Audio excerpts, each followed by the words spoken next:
Hey guys, welcome back to the channel. This is part 4 of What If Naruto Became a Fallen Angel.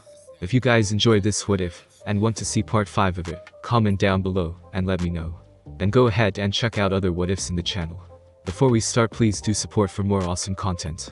Don't forget to subscribe and leave a like, and also share this video with your friends. So let's start this video. What to buy? Naruto must, as he looked over the options he had at a sweet shop. Looking over his shoulder, he saw Rainer and Issei talking and seemingly having a good time with one another. Originally he was spying on them, but after a while hours had passed and his hunger had grown. Luckily they had decided to come to this shop, giving him the chance to buy something under the cover as a customer. He had decided to transform himself into the image of his best friend Sasuke Uchiha from his home dimension, while follow Rainer. This was because he was sure that the female fallen angel would recognize him straight away given his renown in the Grigori. "Can I take your order?" One of the waitresses asked him. Her face was glowing red from her blush. She was wearing a frilly pink and white maid outfit that was cut rather short, barely hiding her panties. He couldn't understand how this world worked. "I will never understand the appeal of these places," Naruto thought to himself as he tried to find something that he would like to eat. Nearly everything on the menu was overly sugary or were more couple-oriented. "Do you mind if I look over the menu a bit more?" Naruto asked the waitress, who nodded before leaving to tend to another table. The blonde looked over to see Rainer feeding a spoon of chocolate into her boyfriend's mouth. It must be killing her to do that, Naruto thought with a mental chuckle. "What are you doing here?" Naruto was snapped out of his thoughts when he heard the familiar voice of Kaneko. The blonde looked back to see Kaneko standing behind him with an emotionless expression. Unlike before, she wasn't wearing a school outfit, but rather a plain white casual dress. It was hard to think that she really was Kuroka's sister given the differences. "You know, just wanted some pastries." The blonde lied to the Nakamata as he looked through the menu. Kaneko narrowed her eyes on the blonde as she took a seat next to him, much to his interest. She obviously wasn't really the most social of people, so he assumed Kaneko would have walked away after getting his answer. "You're looking after the fallen angel, aren't you? I thought Rias told you not to act," she stated as she ordered a slice of cake from the menu. Naruto smirked a bit at how observant the girl was, and ordered the same thing as Kaneko. The two looked over to see the female fallen angel and the sacred gear holder laughing. "And I plan to honor what I said. However, I have to make sure that my subordinate doesn't do anything dumb while your leader isn't watching," Naruto said with very little concern.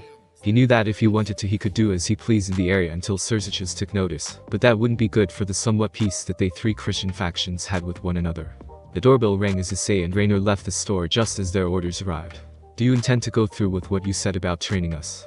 the white-haired teen asked Naruto, who laughed a bit, earning a small frown from the Nakamata. "I never go back on my word, Neko-chan," Naruto said as he stood up and placed enough money on the table for the two orders. Kaneko raised an eyebrow at the nickname the older teen had given her. "Well, time for me to continue my work. Feel free to enjoy my slice as well, my treat," the blonde said before walking towards the door with the intent of follow the couple. "Oh, and don't forget your peerage is supposed to have their spar with me tonight," Naruto said as he exited the building. 2 hours later, Naruto yawned as he watched Issei walk into his house safe and sound. It had been a rather annoying job so far keeping track of the boy. He had spent most of his time today trailing him and Rainer, and so far she had done absolutely nothing. His head snapped up as he felt a powerful being flying overhead. "An angel?" Naruto questioned as he got a better read on the angel's power. She was clearly very powerful and matched or even surpassed Azazel's level. On top of that, he could sense just how pure of a being she was just from the moment when she flew over him. He wasn't even able to get a glimpse of her before she left his field of vision. Things just keep getting more complicated, Naruto sighed as his head dropped. That was the Seraph Gabriel, Naruto heard behind him. "Ah, Surzichus, here to watch how your sister does against me." Naruto looked back as he saw the devil faction leader appear behind him from his family seal. The two powerful beings shook hands before looking out at the house where Issei lived. "It seems like your sister has taken an interest in that boy. No doubt for his sacred gear," Naruto said to the devil, who nodded with a smile on his face. "The area's tan is growing up so fast." He gushed a bit, earning a creeped out look from Naruto. "What are you planning to do, Naruto? Ryu's tan already asked you to stay out of the situation," the devil asked the fallen angel, who nodded a bit. He knew very well that his sister could never command the blonde to follow her orders, due to the vast difference in power. He only hoped that Naruto helped his dear sister fix her problem. "Yeah, she did," Naruto said, scratching the back of his head. "Anyways, I doubt you showed up here for just a small fight like this. So what's up, Surzichus?" Naruto asked casually. As tough of a fight as the devil could give him considering what he heard for the Grigori leaders he had faced worse. "The Phoenix has requested a meeting between you, me, my father and their patriarch to talk about your challenge toward Riser," Surzichus said to the blonde, who was listening to every word the devil was saying. Azazel had taken the idea of him helping the Grimoire heiress like a fish to water. It was a win for everyone involved that wasn't a phoenix. While the governor had listed many political benefits they could gain, he was sure it mainly had something to do with the girl's figure. Ugh. Naruto's shoulders slumped at the mention of a meeting with so many devil nobles. The fallen angel just nodded before pulling out a cell phone from his pocket. Give me a second, Naruto said before making a call. After a few seconds, some picked up on the other side. Calwinner, I need you to watch over the city for a few days. I have some business to deal with in the underworld, Naruto said in a slightly depressed tone. The female fallen angel simply agreed to her order without any complication. This is going to be a long day, Suzuki said, sounding equally as depressed as Naruto about having to go to a political meeting, but he feared Graffia's wrath far more. In the end, it was all for the benefit of his dear sister. He still wasn't sure of the blonde's motives in this whole thing, but he seemed genuine enough that his sister had revealed to him her problem. Tell me about it, Naruto said as both supernatural beings flew up into the air. It seemed like the angel had left the area or had gotten distracted by something. So Suzuki, where is this meeting? I'm assuming the underworld, Naruto asked the super devil, who laughed a bit, earning a questioning look from the former shinobi. No, we rented out a sushi bar in Tokyo for the meeting. My father thought it would be for the best given how some devils still see fallen angels, Suzuki stated. Naruto nodded as he understood the hidden meaning. He was an unknown, a powerful being that appeared out of nowhere and joined a faction that at one point was their enemy. This was probably the reason why Heaven had sent one of its strongest to investigate him. So what should we do about Gabriel?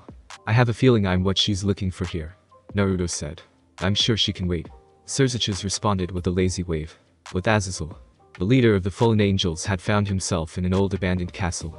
Its stone walls looked withered from time and had plant life growing in the gaps. The area looked as it hadn't been inhabited in centuries, and it hadn't. Azazel walked towards the entrance of the castle and simply floating over the large moat. On each side of the door were Catholic banners in tatters. The 12-winged fallen angel broke the door down, see as it had rusted shut due to the decades of disuse. The inside was no better than the outside. Time had reduced what had at one point been a great fortress to shambles. Now where are you? Azazel must as he walked into the halls of the castle. Whatever he was looking for was very well hidden, as he easily got frustrated with the area. As he explored the castle until he came across a dead end. Instead of getting annoyed, however, Azazel only smirked as he reared his arm back before demolishing the wall before him. Just as he thought, the broken wall revealed a long staircase leading far lower into the castle. To think they went to such lengths to hide this place, the perverted angel said, walking down the steps. The staircase had led him into a single massive room full of gold and other precious items. Had he been human, he would be going crazy from the sheer amount of wealth he had discovered. But that wasn't what he was after. His eyes landed on a giant golden sarcophagus that laid in the back. There you are, the fallen angel said, grinning as he walked past the piles of goods and to the tomb. Sorry Charles, but you have something I want, he said before pushing off the lid of the coffin. Inside laid the still undecayed body, the former Holy Roman Emperor, Charlemagne.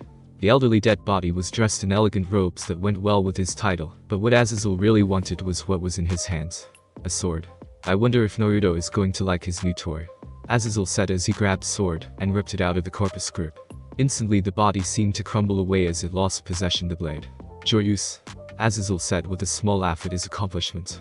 The sword looked European in nature and had a long 5-foot silver blade without any imperfections that reflected the smallest amount of light, making it seem like it was glow. The guard was cross-shaped and made of pure gold with a matching grip and pommel. They really went all out making this, didn't they? Azazel said before picking up the sheath that laid next to the now decayed body. The fallen angel's eyes whitened, however, when he heard the sound of stone cracking. Oh fuck my life, he said as the entire castle started to collapse on top of him. With Kuroka huffed as she threw herself onto her bed. She couldn't feel Naruto energy anywhere and had been left completely alone for the entire day. She couldn't even play with the little devils in the area, since she was still considered a criminal by them and would be arrested or worse if news of her location made it back to the underworld. Her object of affection had been busy all day, then just up and left with the Lucifer Satan to who knows where. Kuroka. The Nekomata eyes snapped open when she heard none other than the voice of Office beside her. The yokai looked over to see the loli sitting in a chair quietly looking at her. I was looking for Naruto, the dragon god said to Kuroka, who sighed. Sorry Ofisama, but Naruto is away at the moment. Kuroka sighed. I see. I have a mission for you, Kuroka. I want you to get close to Naruto and convince him to join us, Office said. Kuroka looked like she was insane for a second. He will be a great help toward restoring my silence, the shape-shifting dragon told the Catwoman. I'm already trying to get close to him so he can help me rebuild my race, but I don't think he will join the Chaos Brigade so easily. He's already creating ties with the devils and is one of the main members of the Grigori, Kuroka said, but earned only the same blank look Office constantly had on. I will try to convince him as well, Office said. It almost frightened her to think what would happen if Great Rat and Naruto teamed up against her. While she had many powerful beings in her group, Naruto far surpassed nearly all of them. Add that to Great Red, and even the strongest existence could be overwhelmed. She couldn't risk making him an enemy. Alright, I'll try to convince him to join us, but I will do it on my terms, she said. She didn't want to use the option of her affection for Office's own goals. Of course, having him on the same side of her would make their relationship much easier.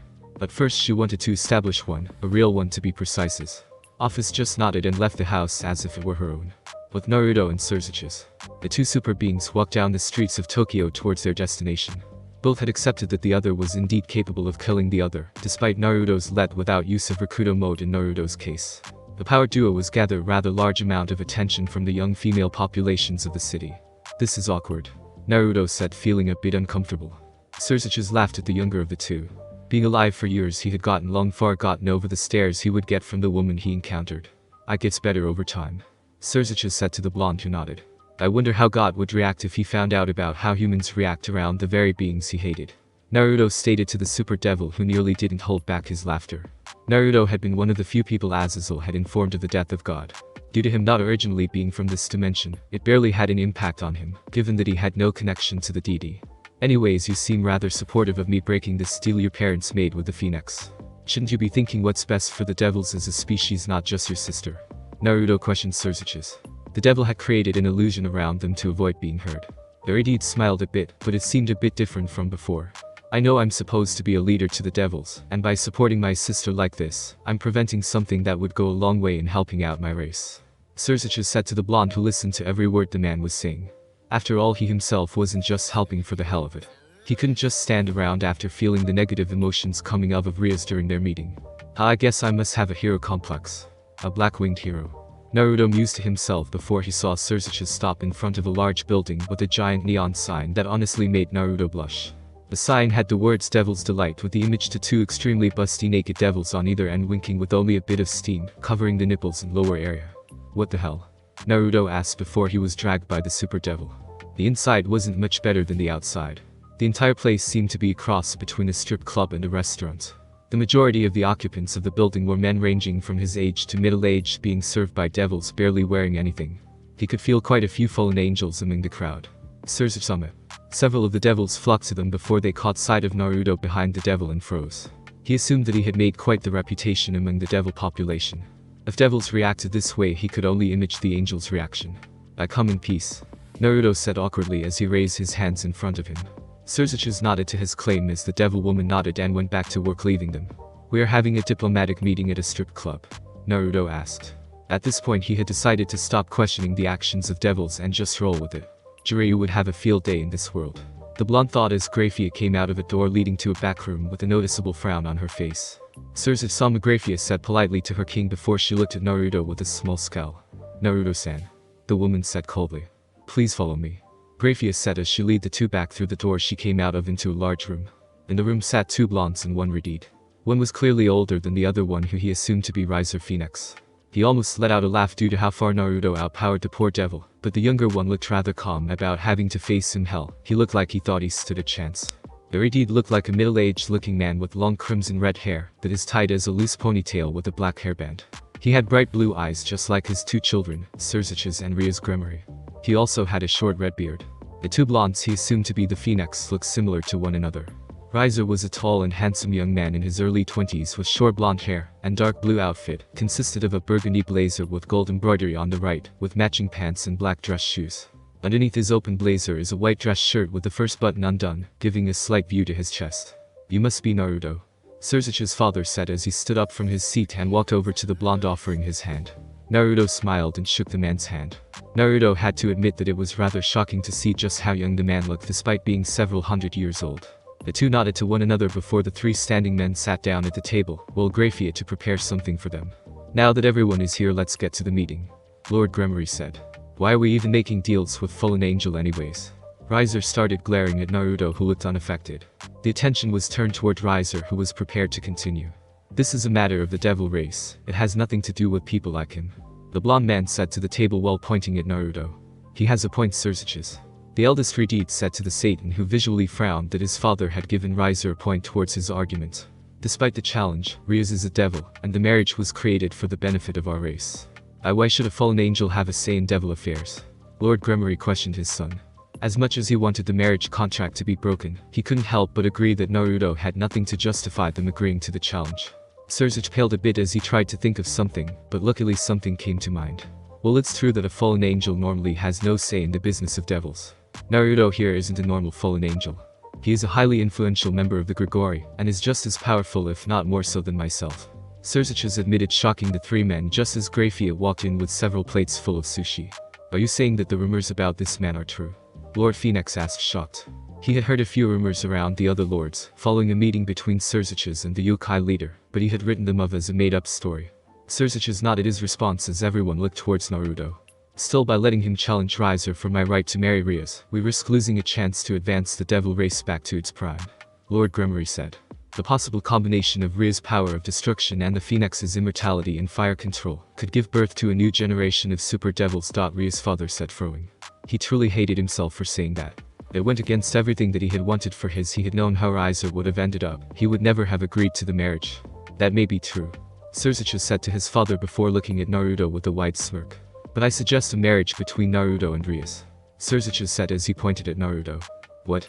Everyone else in the room yelled, including Naruto, who wasn't expecting Surzicha to say something like that. Jaws dropped at the suggestion of the union between Naruto and Riaz. Not even Grafia could believe what her king had just said. Surzicha's that would only create a new problem. Naruto yelled at the Satan, earning nods from the others at the table. The entire point of me being here is to break the marriage contract. If you just move it towards me, it will only lead Riaz to resent me, Naruto said to the super devil. But you have a positive relationship with Riaz, unlike Rizer, who Riaz despises. My apologies, Lord Phoenix, Surzicha said to the table. Lord Phoenix waved off the insult to his son, but took what the Redeed said into considerations. In other words, but linking Naruto and Riaz through marriage, we can create a bond between the fallen angels and the devils, since Naruto is one of Azazel's closest friends, and Riaz is the sister of a Satan. It will be able to help smooth out land dispute and other problems between our factions. Surzicha's finished. Lord Gremory and Phoenix looked at one another before they started to think. Surzicha's did bring up a good point this time. They have had trouble with fallen angels since the faction was first created. Having a path towards smoothing out their issues would save lives on both sides of the factions. The issue of creating more powerful devils would also be resolved by, since the blonde beside Surzicha's was apparently as powerful as their strongest Satan. Lord Gremory smiled how his son was able to bring out a solution to their problem. Making Naruto's intervention a political move by marrying him to Riaz to create a direct connection between factions made Naruto's challenge valid. Naruto frowned since this wasn't what he was thinking, but he would try to smooth things out with Riaz afterwards. Lord Phoenix just nodded while Rizer looked furious. Now about the terms of the challenge, Lord Phoenix said as he leaned forwards with his fingers interlocked. Rizer glared at his father for agreeing to let Naruto challenge him for his right to marry Riaz. Obviously Naruto here has an advantage in terms of power, given how many wings he has. I suggest that it'll be 1 versus 16 with Naruto fighting alone. Whole Rizer brings his entire peerage to make up for the power difference. Lord Phoenix suggested, getting nods from the others in the room. I want to add a few things, Naruto said, getting everyone's attention. Firstly, I want to give the two of us a month to get ready for the battle. This will give Rizer time to prepare for the battle. Secondly, I will retrain myself from using light magic, and will stick to my secondary source of power, Naruto said, shocking the three eldest of the group of 5. Are you sure, Naruto? Surzicha asked the blonde. The Satan knew about the Phoenix clan's ability to regenerate, and light was one of the few things that could easily put them down. It was by far one of Naruto's biggest advantages in the battle, and to willingly give it up could be a bad move. I'm sure. Light is very dangerous to devils, and while I intend to wing, I don't want to kill everyone I fight, Naruto said, closing his eyes as he leaned back. After all, that would only make the Phoenix clan resent me, he added. Thank you, Lord Phoenix said to Naruto. It was rare for someone to give a second thought about possibly permanently killing. He knew that with a well-placed spear of light the blonde could kill his son in an instant. You think I need your handicaps? Rizer yelled out, enraged that the younger blonde thought that he needed to hold back in order for the challenge to be fair. It was a blow to his pride that someone with his power was so easily looked down on by a mere fallen angel. Rizer, his father yelled out before looking at Naruto. Then it said, in 1 month from today we will meet in the underworld for a battle between you and my son's peerage for the hand of Riaz Gremory. Lord Phoenix said before bowing and leaving with his still angry son. How do you think Riaz will react? Lord Gremory asked his son, who laughed nervously and scratched the back of his head. They were both a bit scared of how the female Gremory would react when she found out that instead of having her marriage contract broken, it was just moved to someone else. Naruto had a similar reaction to Surzuch's, but was a bit paler, since he knew he was going to be the one to break the news to Rias. Anyways, let's just enjoy the sushi for now. They left without even eating a piece. Surzuchu said, getting a glare from his queen, but she didn't act on it. She had been strangely silent the entire time during the meeting, with the air around her growing colder and gloomier. The other two nodded and began to eat the food. Naruto looked over at Grafia to notice that she wasn't joining them, but rather watching with an emotionless mask over her face. "Hey Grafia." Naruto called out, getting her to turn her cold stare towards him. "Why are you just standing there? Just join us." Naruto asked, earning a raised eyebrow from Lord Gremory, who chuckled a bit before going back to the food. "The food here was prepared for your Surzuchus and his guests. As the maid of the Gremory household, I will not eat." Grafia said, earning a questioning look from Naruto, who smirked as he looked over at Surzuchus, who stopped in the middle of eating a piece. "Just let it go, Naruto, she wouldn't budge," Lord Gremory said after he swallowed. Naruto sighed before looking over at Surzuchus. "Hey Surzuchus, is there anything to drink?" He never got to finish his question as Grafia placed a bottle of sake beside in front of him. Naruto looked up at the woman who was glaring at him. Naruto laughed nervously as he picked up the bottle and noticed that it had a chill to the touch. The blonde poured himself a small cup and offered it to the elder Redeed, who accepted it, then on to Surzuchus before pouring himself a cup. "While we're here, there was a favor I wanted to ask from you, Surzuchus," Naruto said as he downed the drink. The Lucifer looked over at Naruto with a small smile. "Ask away," the Red Satan said. He was in a good mood now. His sister was finally almost free of her contract with Riser, and now with someone who would cancel it, as she didn't want to marry her, and if he did go through with it, would help bridge the two factions. "I want you to remove the criminal status of the SS rank Stray Devil Kuroka," Naruto said, causing the three devils in the room to narrow their eyes on the blonde. The tension in the room went from 0 to 100 in an instant, and it really wasn't hard to imagine why. "Naruto, you're talking about pardoning someone who broke one of the most important rules of the devil world. Someone who defied your master and took his life in cold blood under the influence of Senjutsu. Well, I know that you yourself are a master of the art. From what Rias told me, it doesn't excuse her for what she did," Surzuchu said to the blonde, who nodded. He agreed that if she had truly lost control and killed her master, then it was an unjustified murder, but unlike the devils, Kuroka had told him the truth of what had happened. The white smirk made its way onto Naruto's face. "Look underneath the underneath," he said, confusing the, but Grafia and Surzuchu's father quickly figured out what Naruto was trying to say. They were missing something. Kuroka was never drunk with power, Naruto said, looking Surzuchus in the eyes. She killed her master because he was going to go after her sister, despite what he promised her. She rebelled against him to protect the very girl who is now part of your sister's peerage, the blonde said, getting slightly surprised looks from the devils. "I can't make any promises, Naruto, but I'll see about starting an investigation," the younger of the two Redeed said, getting a smile from the blonde, who nodded. "So tell me, Naruto, how many women have you bedded?" Ryu's father asked, causing the blonde to choke on the piece of sushi he was eating. Naruto looked at him like he was insane before holding up the number 0 with his fingers. "Virgin A. Don't worry, I'm sure you'll lose it one day at least. After all, I do want to have grandkids, that is," he said, obviously getting a bit drunk as he drank a few more cups. "Devils," Naruto said, chuckling. "So who's going to take Ryu's wrath?" Lord Gremory asked the two younger men as they flew back from Tokyo. Their meeting had been a success in the eyes of Surzuchus, but Naruto still looked a bit troubled by the end result. He never expected that he would end up on the other side of the contract. It was currently nighttime in Japan, and they had just left the city after Lord Gremory had offered them him a tour. "Surzuchus," Naruto responded, cold, earning a betrayed look from the super devil. "Hey, it was your idea," Naruto added when he saw the look on Surzuchus' face. He was not going to take the heat for the situation he was in now, because Surzuchus had gone behind his back to set up a way for him to take the place of Riser. This is only for show for now anyways. A way to get the other devil clans to get behind breaking a contract of this level. If you had been anyone else, this would be blasphemy unless Rias had broken it herself through combat. Something I doubt she could do unless her peerage gained a massive boost in power, which in the amount of time she had would be impossible, the leader of the Gremory clan said. Naruto nodded, knowing that for now this deal was to keep Rias free of marriage contracts, until they could fully work around it. "Of course, if the two of you end up together, I wouldn't have any complaints," he added, much to the blonde's dismay. "Anyways, I should probably report this to Azazel and some of the other big brass in the Grigori.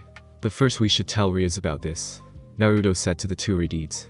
"I agreed to have a small battle with Peerage to see how she is strength-wise, no doubt to see if she had a chance against Riser," Naruto stated. "You would win easily," Surzuchus said, deadpanning. As obsessed as he was with his sister and her well-being, he couldn't deny the fact that Naruto could beat his sister without breaking a sweat. It almost made him laugh, remembering how Rias had asked the blonde to join her group when they first met. "Anyways, the two of us will need to talk about this with the other Satan in the event that you do win." Indeed, despite the truce between the two factions, many within both groups still hold a large amount of hatred for each other. Many houses will oppose this and may try something. Lord Gremory said to the two who listened to the older man speak. On top of that, Rias will likely oppose this, since she will still be locked into a contract. Should you win against Riser, Rias may try to challenge your right to marriage. Things will work out in the end, Surzich said. The Redeed sound confident in his plan, and as idiotic as the man was at times, he had proved to at least have the best intentions at heart. The two Gremories looked over at Naruto when his phone started to ring in his pocket. Pulling the phone out, he saw it was from Calwinner. Hey Kala, what's up? The blonde asked a female fallen angel over the phone. We have a problem, Naruto heard Calwinner say. The two devils looked over a bit concerned when Naruto's face tensed up. Rainer made her move while you were gone. Issei was culled and reincarnated by Ria's Gremory into her pawn. He must be worth quite a lot considering she used up all her pawn pieces on him. Sorry I couldn't do much to stop her. Some of the others in the group are growing wary of me and kept me back at the base, the fallen angel said to her superior, who noticeably frowned at the news he had been given. I see, Naruto said slowly. He was a bit annoyed that he had failed his mission to keep the pervert safe, but was a bit happy to hear that Rias had managed to revive the guy. No doubt that she would try and use him if he failed to cancel the contract with Riser. Anything else? Naruto asked. The banished nun has been called in by Rainer. Due to her situation, she has no home and no one helping her, since she was labeled as a witch. At the moment, her only source of security is Rainer and her group. However, Rainer only wants to steal her sacred gear, so that she may use it herself. On top of that, Freed is here as well. Calwinner responded, earning a nod from the blonde man. The two exchanged a goodbye before Naruto hung up. Naruto turned to the father and son, sighing. It seems like I'm needed back at Kuo as soon as possible. Rainer has made her move, and I fear that things will only get worse if I don't oversee the events, Naruto said, earning knowing looks from the two devils.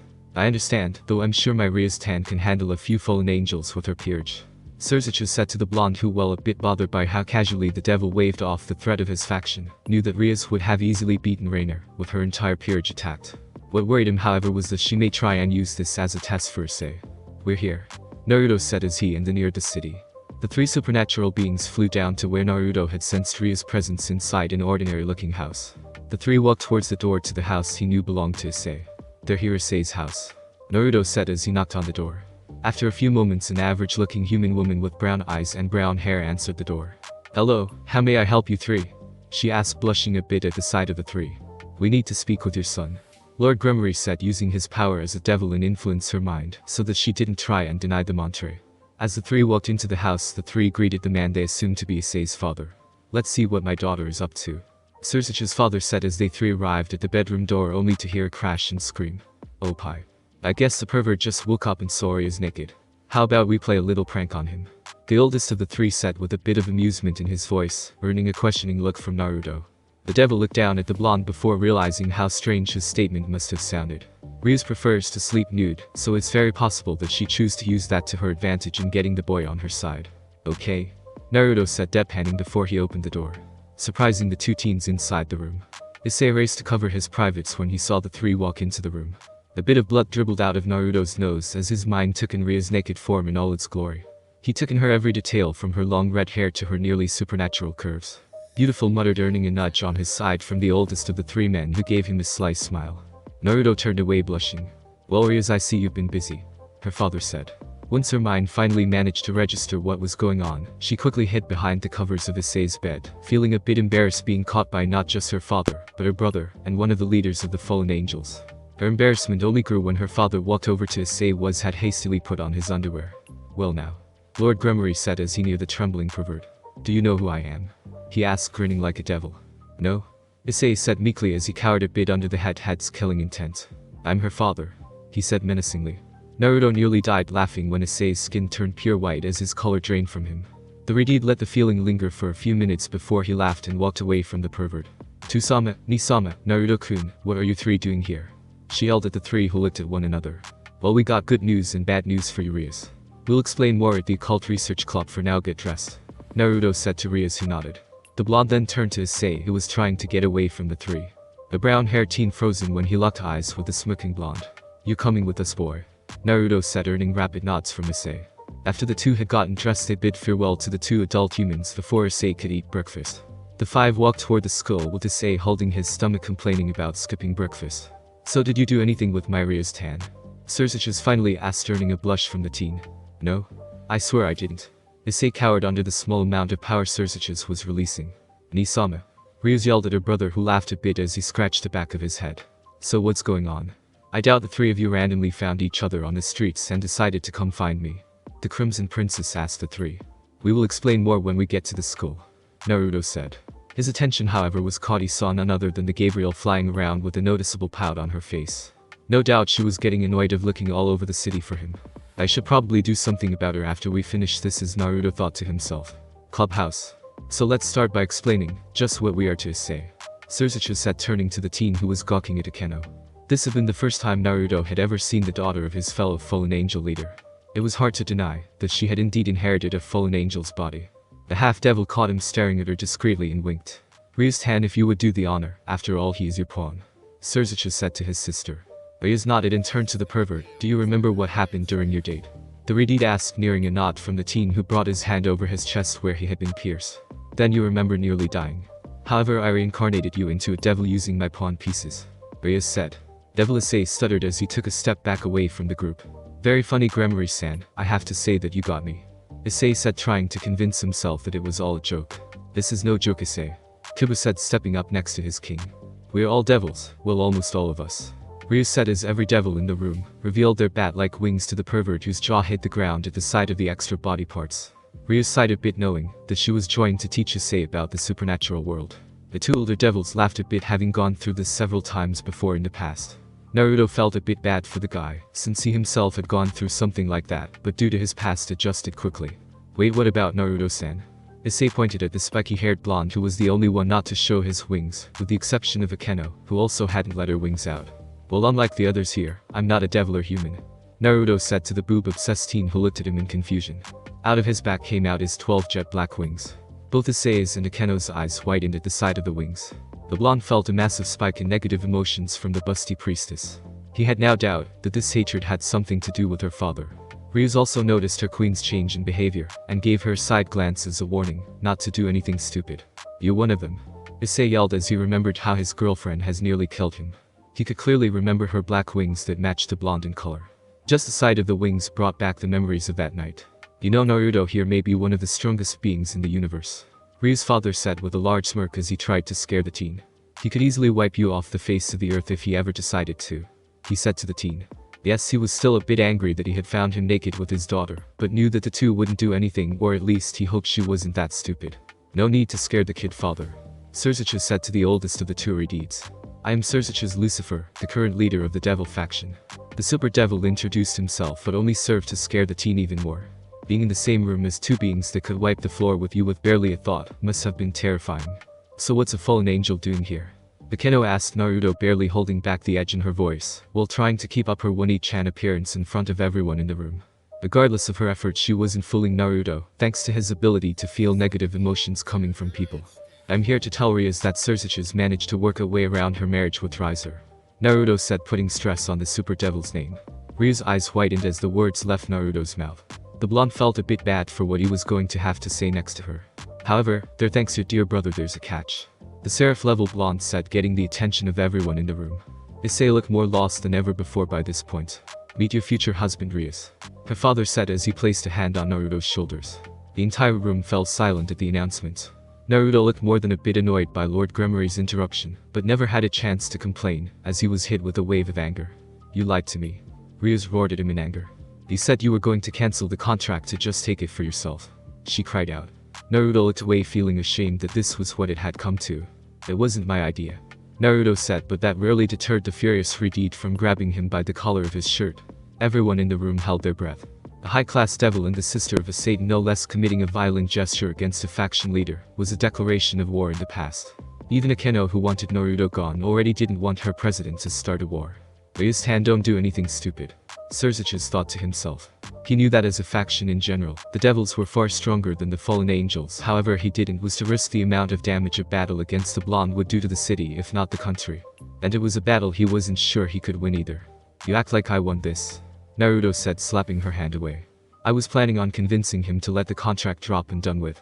However, we needed a reason to do this. Suzuki was the one who proposed that it would be better for the faction if you married me, the blonde said to the Redeed, who glared at him.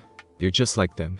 You think just because you have the power to control others you have the right to do it, Ryuz accused. Naruto's eyes narrowed on her. It pissed him off a bit that she was so self-righteous that she couldn't see that he didn't have many choices. On top of that, she accused him of doing the very thing he fought and risked his life for in his homeworld to stop. I will not force you into anything, Rias, Naruto said to her calmly. Rias backed off a bit, letting him continue. Like I said, I have no intention of forcing you to marry me like Riser did. This is just a way to buy you more time before anything forces you to act, Naruto declared calmly. Rias still looked a bit annoyed but nodded. I guess I overreacted a bit, she sighed. This was not the outcome she was expecting at all, but truth be told, it did seem a bit unrealistic that Naruto could just barge into Riser's house, declare the marriage off and be done with it. At least Naruto isn't a complete perverted asshole, Rias thought as she looked over the blonde. So I guess you're my new fiancé now? Rias asked the blonde. That is going to be decided through a trial by combat, the leader of the Gremory House said, getting everyone's attention. In 1 month Naruto will battle Riser and his entire peerage. The winner will have the honor of taking Ria's hand in marriage. So for now, take some time to know each other, hell you two may even fall in love, the oldest devil in the room said to Rias, who nodded. I may as well give it a try, Rias thought to herself, smiling a bit. Anything is better than Riser. Looking back, Naruto had never looked at her as a trophy like the Phoenix did, nor was he trying to force himself on her. Even from their first meeting, she couldn't find a single bad thing to say about him other than his status as fallen angel. I guess it wouldn't hurt to see if this goes anywhere. Naruto and Surziches let out sighs of relief, while Lord Gremory just smiled at how mature his daughter had become. She had a long ways to go before she could be the leader of their clan, but she had just taken an important step. Glancing at Naruto, he couldn't help but smile a bit wider. Take care of my daughter, kid, he thought before looking at his watch. Excuse me, but I have a meeting soon. I'll see you all next month, Ria's father said before teleporting out of the room. Wait a second, so Rias-sama is marrying you? Issei cried out as he pointed at Naruto. 2 waterfalls made of tears were streaming down his face, making him look rather comical. Naruto just looked at him blankly before nodding. The group watched as the newly made devil crawled into a corner, crying about stupid blonde pretty boys. Both Naruto and Kiba sweat dropped at the comments the teen was making. Pervert, Kaneko said, looking at Issei and earning herself a nod from Naruto. Well, I better get going too. Grafia has a bunch of work for me to do. Surziches said a bit down that he had to go back to doing work. Naruto waved goodbye to the Redeed before he was left alone in the room with Ria's faction. So Naruto, do you want to have that spar with my peerage you promised after school? Rias asked the blonde, who looked at the others in the room to see how they reacted. From the looks they had on, the only one who was nervous about having to battle him was Issei, and that was due to him just becoming a devil and the joke they played on him. I was planning on having it tonight, but I think it would be for the best if you took some time to get Issei adjusted to his new life, Naruto responded before looking over at Akeno, who was rigid in her place. Is there something you want to say? I can feel that you don't like me and we haven't even had a conversation yet, Naruto asked the teen. You're a fallen angel. Your people only care for yourselves and abandon people who aren't useful to your cause, Akeno said, remembering how her mother had been killed by her family and her father had never once tried to help her. He didn't even try to save her mother from being killed. He just abandoned them. I hate your kind, she said to the blonde. That is understandable. I too feel like many in my faction are terrible people. Some fell because of simple lust, others fell for far worse things, Naruto said, not taking offense to the woman's remarks about his factions. He acknowledged that there were many who were beyond gone. Some who still lusted after war and had become twisted by their hatred. But I hope that you at least give me and a few others a chance to prove that we aren't all bad, Naruto said, smiling brightly. Akeno was taken back by how honest and sincere the blonde sounded. Just from hearing him talk, she almost believed him. But it would take more than a few words for her to see people like her father as anything other than scum. Rias smiled at how Naruto had handled the situation. Kaneko herself listened on as she ate her treats. Now, I myself have stuff to do, so I guess I'll leave you all for now, Naruto said as he walked over to the window and jumped out. Seconds later, Naruto was seen flying up, blocking the sunlight from entering the room for a moment. Rias and Akeno looked out the window at the retreating form of Naruto. The bustier of the two reached out and felt a jet black feather land on her hand. You should give him a chance, Akeno-chan. I know what he is and that his kind has hurt you in the past, but even though I only talked to him a few times, I can tell that he is as kind as he is powerful, Rias said, looking at the form that was her potential fiancé. Akeno looked at the feather in her hand before letting it float down to the ground. I'll think about it, she said before she walked back to a tea set, who was half prepared. She didn't know what to think of the blonde, but the fallen angel still left a bad taste in her mouth just by thinking about it. With Naruto. Where is she? Naruto asked himself as he flew round looking for the seraph who had been set to find him. He had already kept her waiting long enough, and there was no point in hiding, since if someone of her level had been sent to investigate him, then heaven at least knew he was powerful. As he was looking, he flew into a large cloud only to crash into someone. Ow? Naruto heard a feminine voice said as his body collided with hers. With a simple wave, he dispersed the cloud to find a female angel with 12 white wings nursing a bump on her head. Like him, she had blonde hair, only hers was elegantly curled. She had bright blue eyes with small tears on the side from being hurt. Like many of the supernatural beings, she had a large bust and a thin waist and perfect hips. She was wearing elegant robes which signified her status as a high-ranking angel. "You must be Gabriel?" Naruto asked, nursing his own head. In his head he berated himself for not being careful or using sage mode to quicken the process. He was thankful for his regeneration, which healed the bruise rather quickly. In front of him the seraph looked up to see his 12 wings. "I found you," she yelled happily as she pointed at him. "I don't recognize you." Mecha was worried that one of our brothers fell, but I have never seen you in heaven, Gabriel said as she looked over Naruto, who was trying to get a good read on her power. It wasn't incorrect to say that she was around the level of Azazel, give or take. "Well, I have never been in heaven, so I doubt you would have seen me there," Naruto said, earning a confused look from the blonde angel. Not that he could blame her, considering that he was the first and only 12-winged angel who was created outside of heaven as far as he knew. "Now care to tell me why you were looking for me?" the blonde male asked the angel. Michael felt a massive spike of energy a few months ago, and several of our angels reported hearing and see a fallen angel with 12 wings. He was worried that someone fell, or that maybe there was a power father created before even him that we didn't know about. Gabriel explained a bit. Unknown to Naruto, she was trying to get a reading on his personality. It took a lot for her not to express her shock when she felt the pureness in Naruto's soul. It was almost like he was an angel who hadn't fallen, but his wings proved otherwise. "I've never seen such a pure-hearted fallen angel," she thought to herself. To her it almost felt like Naruto was a star radiating light. It was a feeling she only got from a very select few outside of her faction. The fact that Naruto was fallen only added to the mystery around him. Even Azazel, who had a good heart, had some kind of taint about him in the form of extreme lust. Naruto, on the other hand, lacked even that taint. Naruto nodded, understanding the concern. From what he could tell, it was rather easy for an angel to fall, due to the strict restriction put on them by God, and near impossible for a fallen angel to get back to heaven. It was one of the reasons that resulted in a dwindling population of angels, since they couldn't reproduce without falling. "Well, I guess you found me," Naruto shrugged. "So what will heaven do now? Will you try to kill me?" Naruto asked the angel. "What? No. I was sent to see what caused the surge in power," Gabriel responded with a rather cute pout on her face. "But I still don't understand how you stayed out of heaven's sights. Did Father create you in secret? Tell me." Gabriel insisted, getting a small laugh from Naruto. At least he couldn't say this world didn't have some rather colorful people. "Well, I'll tell you that I wasn't made by your father," Naruto told Gabriel. The female angel tilted her head on confusion, which was understandable since without their god, heaven couldn't make any new angels. "I used to be human," Naruto said, shocking the seraph. "What? How is that possible?" Gabriel questioned the Uzumaki.